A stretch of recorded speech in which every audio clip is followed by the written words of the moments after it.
War is undoubtedly the most devastating time for a civilization.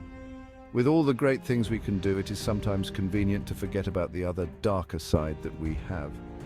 The time where instead of working together for the better of humanity, we turn on one another, causing death, destruction, and horror that often takes a lifetime to restore. In the last few hundred years, war has changed completely.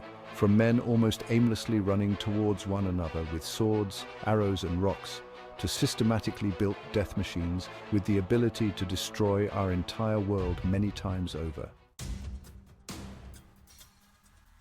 In our present day, we have full corporations dedicated to designing, improving, and producing these sophisticated weapons.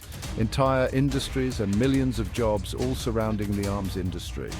Though it was not always like that. Up to the late 19th century, governments were mostly the only ones producing and trading weapons.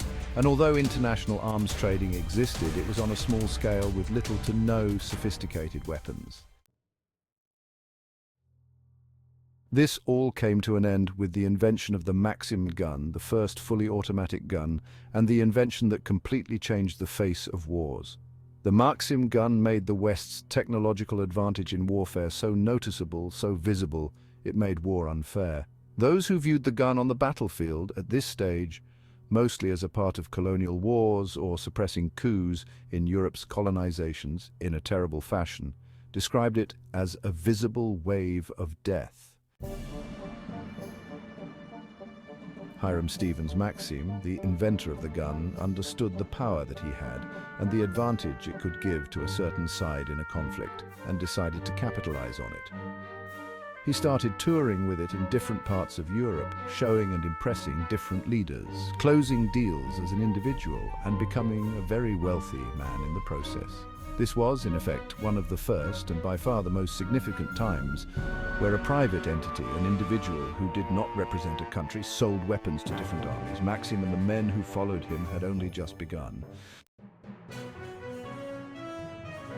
Back for a second to the present day, 2024 today, there are very strict restrictions in place on arms producers. These restrictions limit who and how they can sell their weapons and machines to. For example, an American tank producer cannot sell its tanks to the Russian army, regardless if it is a private company or not. In addition, when a company or a country decides to sell weapons to a certain army, they will make sure, in most cases, that the army uses them on legitimate targets, while following the rules of war and avoiding harming civilians as much as they can. They will, or at least to some extent, ensure that the purchase of weapons does not alter the balance of power in a specific region, which can have devastating effects. However, back in the late 19th century, these rules did not exist yet, and it was a free-for-all market.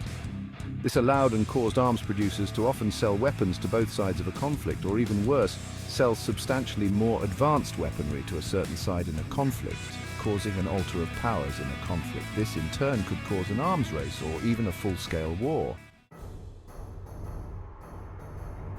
European countries who saw a great opportunity started immediately arming themselves with the new invention and those that followed, causing the first real arms race. The arms producers could not get enough of it. They were getting very, very rich. However, the merchants did not stop with that.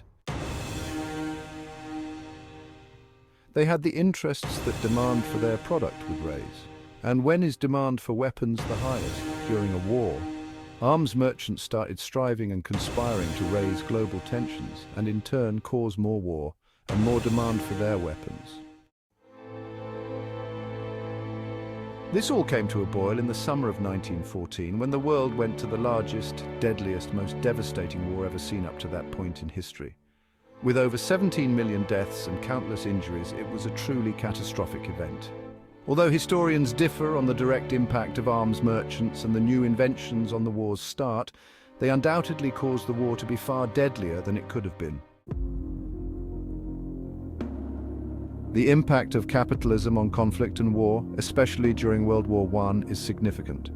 However, arms merchants did not invent conflict. They took advantage of a situation for their personal gain, which contributed to devastating results in two brutal world wars.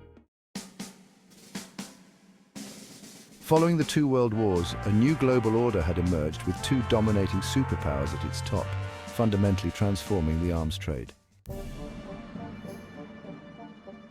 Next week, we will explore how this new global order, combined with the new arms trade, global commerce, and good old capitalism, has shaped modern conflicts and whether it truly helps in preventing countries from going to wars. Join our newsletter in the link in the description to learn more about history, geopolitics, and their effects on our society. Watch and listen to more deep dives on topics that help build the world we live in.